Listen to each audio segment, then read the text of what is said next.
What's happening, man? Coming up next on YOTV, we got your boy Gavin Freitas, our cartoon artist. You feel me? We got some FCC thoughts. We kicked it at the hearings to check out what was going on with the radio waves and TV. And we also got the Marin News Center up next on YOTV. Tell us if you know. Oh boy, yeah, we YOTV, we back in. Youth culture, youth voices, youth power, coming at you. What's happening? We YOTV out here.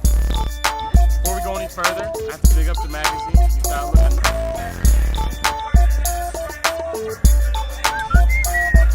Oh boy, tell us if you know. Youth Outlook, chronicle of young people's lives in the Bay Area. Known all over the Bay and beyond. We got a lot of good stuff for you this time. Yo! Oh boy, yeah. Good morning, YOTV. Here we are, hanging out at Octavia. This is like that brand new area that they created with like those millions of dollars in San Francisco. Yeah, I'm Paul. And I'm Ann. And we're here again. Cranking hella hard.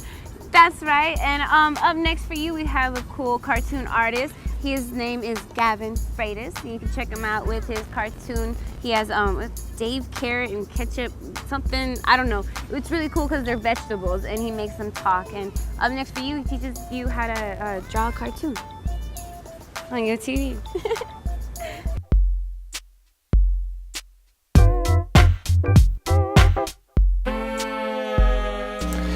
Hi, my name is Gavin Freitas, and I'm from San Ramon here, and I'm the creator of Dave Carrot and Ketchup Boy. I've been drawing them for about 10 years now. I like the concept of food gone bad, and then the early strips that I started drawing this showed up in the Chabot Spectator, which was a local paper in Hayward. I did that for a good couple years, and I stopped. And I said, you know, it would be insane is to animate this, 12 frames or 24 frames a second. So that's when I started to study animation. I double dog dare you. Whoa, a double dog dare. What's in it for me? A free kick to the door. The lady who really got things going for me on a serious note was a lady named June Foray, who was famous for a lot of the Looney Tunes cartoons she did back in the 1950s and the 60s. Good evening, Granny. With today being Halloween and all, I thought I'd ask for some... Oh, joy! Talking to a ketchup bottle. I sent her a script for my first cartoon, and I got a hold of her agent. I said, hey, would June do this? And so I got a call from her like 2 days later saying that I want to do this. So I drove to her house in LA and recorded her from there. And then she liked doing it, and so she's still doing it to this day.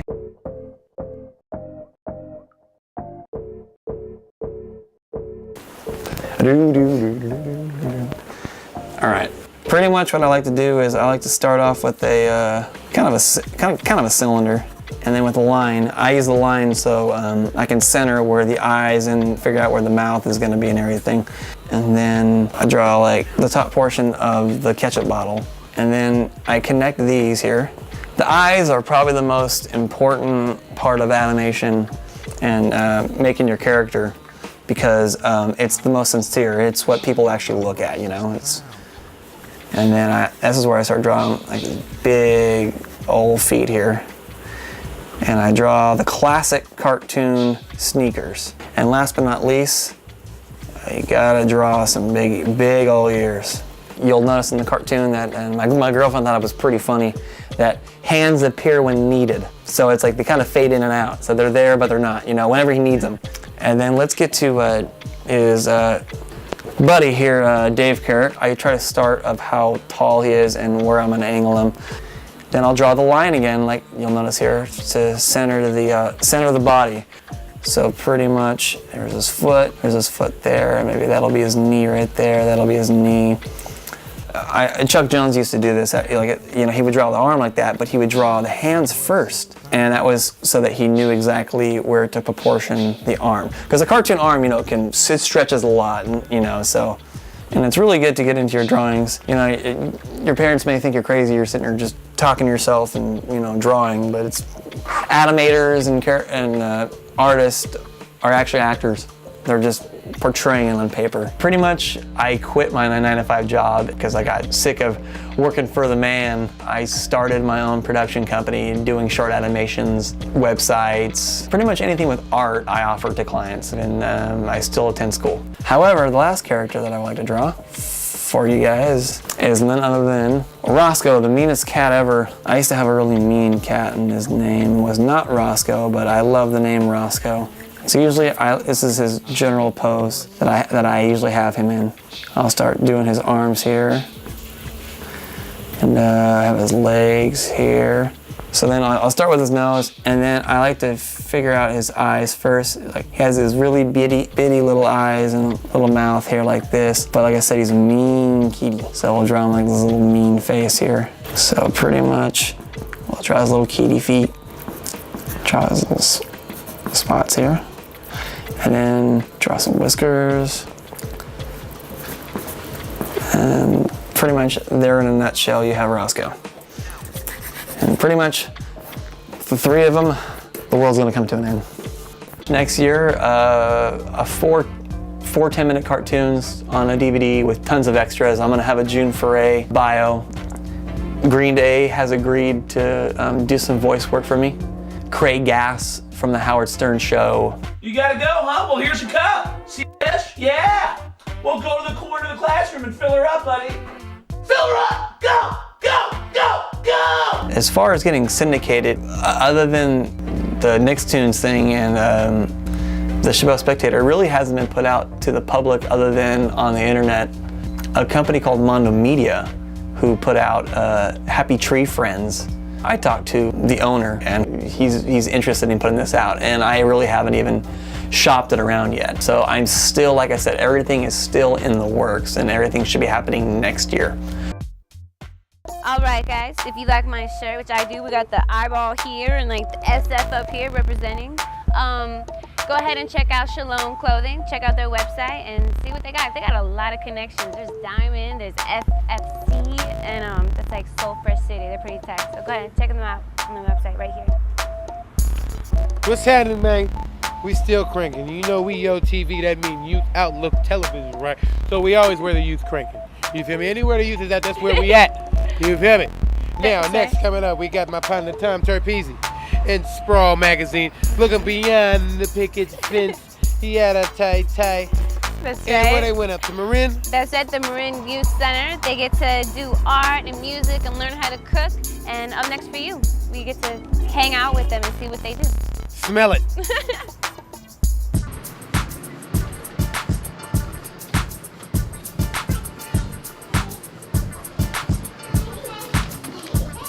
Welcome to the mic.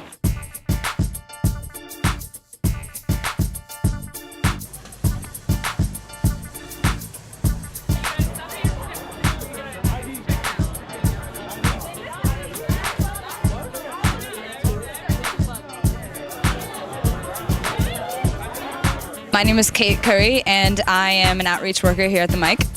My name is Kisai, and I'm the outreach coordinator here at the mic.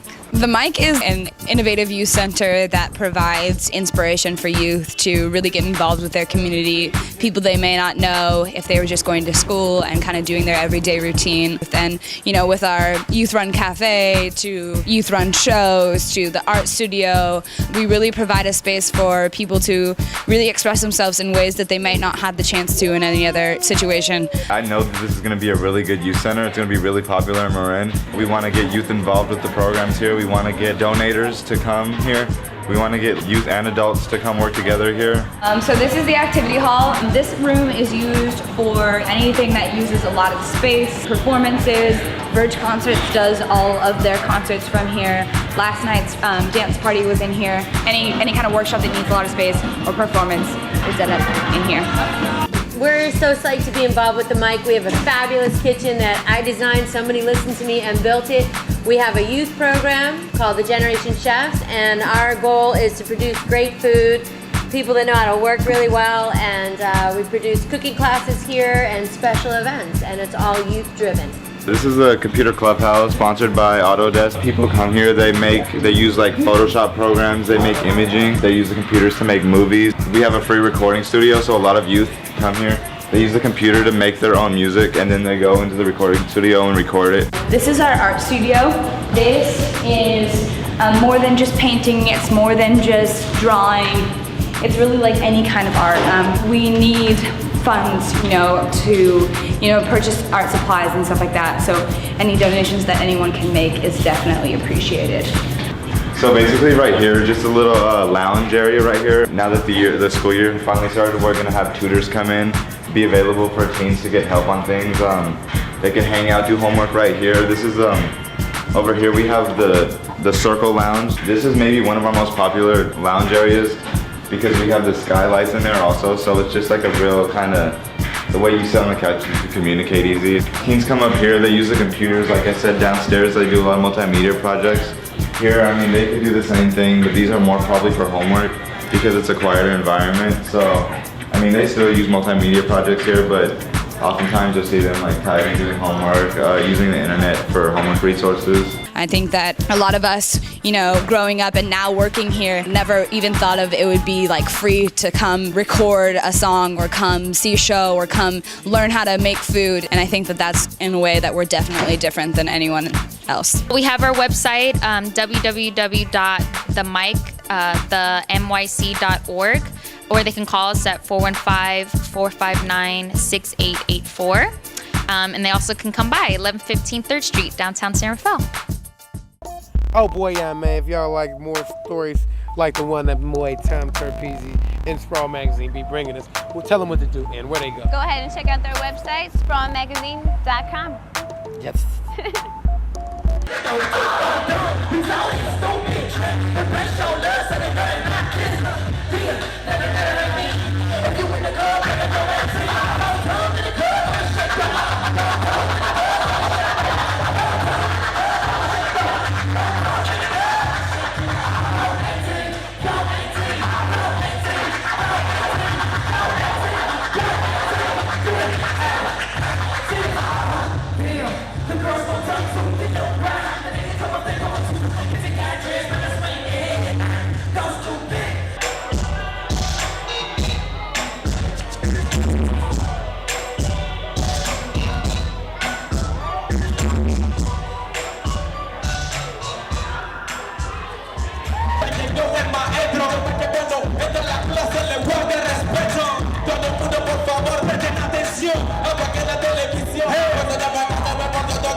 All right, up next for you on YoTV, we have the FCC hearings. We went out there with JR, he's part of the Black Report Radio, and we chopped it up with different people like Barbara Lee, the Congresswoman.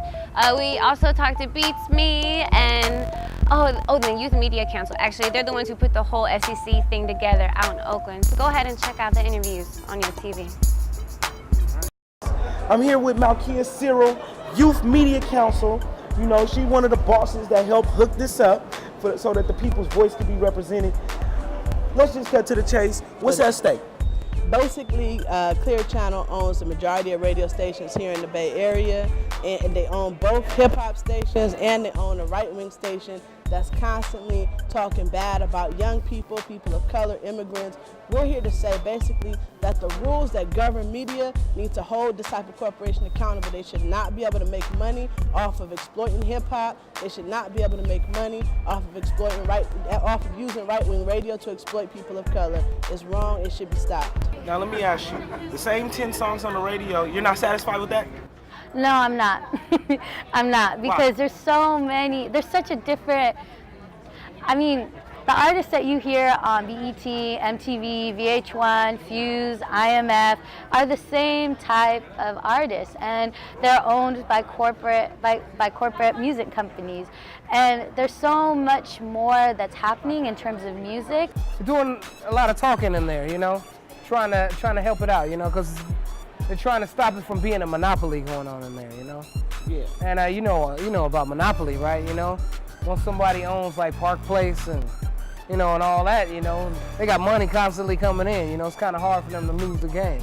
No doubt. You own Shut out that block. I'm telling you, shutting out the block, you know what I'm saying? And if they own the whole board, you know what I mean, the other people can't play. Well, the United States is supposed to be a democracy, and in a democracy you do not allow for corporate control and consolidation of the media. That shuts down our First Amendment rights, quite frankly. It really prevents diversity of ideas getting out there. It prevents a full debate on the critical issues of our time. It prevents young people from owning their own stations. It prevents people of color. So it's very important. If we really believe in democracy and the way they're pushing democracy abroad, we need to push it right here at home and oppose this media consolidation. So how are you gonna own 4 or 5 different TV stations just because you got enough money to buy on them TV stations? Right. So they basically controlling what we see.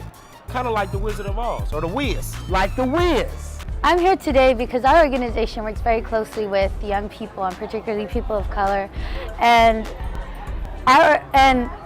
we see the impacts that media consolidation has, not just in terms of content and in terms of who's being showed, but also how that also affects people's views of young people. And so for us as media makers and people who help and work with young people to produce their own films and their own media, we understand the importance of having an independent source of media that's unbiased and that's not supported by corporate dollars. It could have a big effect on us because we do have an independent TV show, and it's on local San Francisco airwaves. Distortion and Static is a underground hip-hop TV show. And we try to touch bases on the people in the streets and the people in the business. Now, there's a lot of music out there that's getting created, and it's good music, you know what I mean? Positive message and stuff like that. But that kind of stuff isn't played on the radio because for the simple fact that these kind of artists don't have the money to back these kind of artists and stuff like that, so they can't get this stuff on the radio. Across the board, our communities face issues of racial and economic inequity that are rarely, if ever, covered by the media. Affordable housing and health care, quality public education, meaningful employment, these are the needs and concerns facing communities of color. Yet, back to the issue of media ownership and coverage. One of the few visible and consistent ways that race makes it onto primetime TV is on a reality show. At most of the hearings that have been happening across the country, what we've heard is that the turnout has been majority white. At this event, we can see from the audience that the turnout is majority people of color. Why is it important that people of color, youth of color in particular, step their game up in getting their voice heard at venues such as this? That's a good question because you know what? 3/4 of the population make political decisions based on what they read, watch, and listen to in the news. If the news is regulated by corporations and not by the people, if corporations get to lobby the FCC and have them make decisions in their interest, then basically we're losing our local news. We're losing our ability to have a public conversation about the issues that matter to us. And honestly, do you think that the people here in the Bay Area are going to be able to affect this decision, or do you feel like this is theatrical on the part of the FCC? Oh no, people here are going to be able to affect this decision. Let me tell you, in Congress people ask me, what do your constituents think? What does the Bay Area think? We're so far out front of the country, the rest of the country follows us. I hope these hearings can document the real impact that media consolidation has.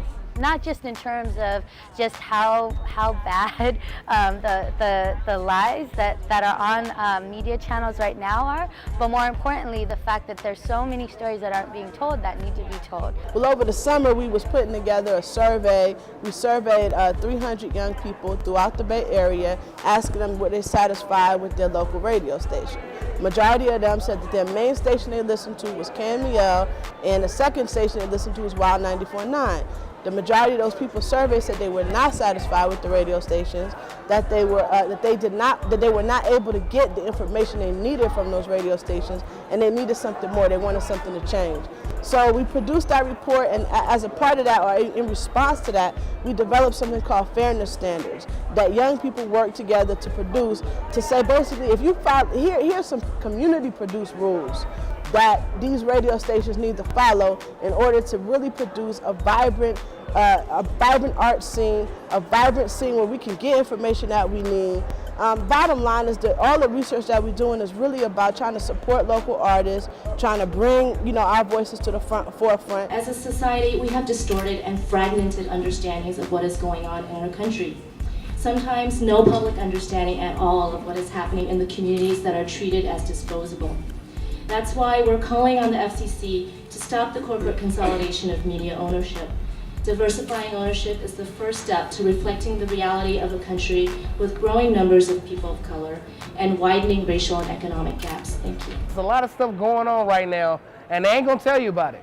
We gotta stay positive, you know, and watch the news, you know, read up on the internet, because this thing will happen in a quick second. Next thing you know, rules will be changed.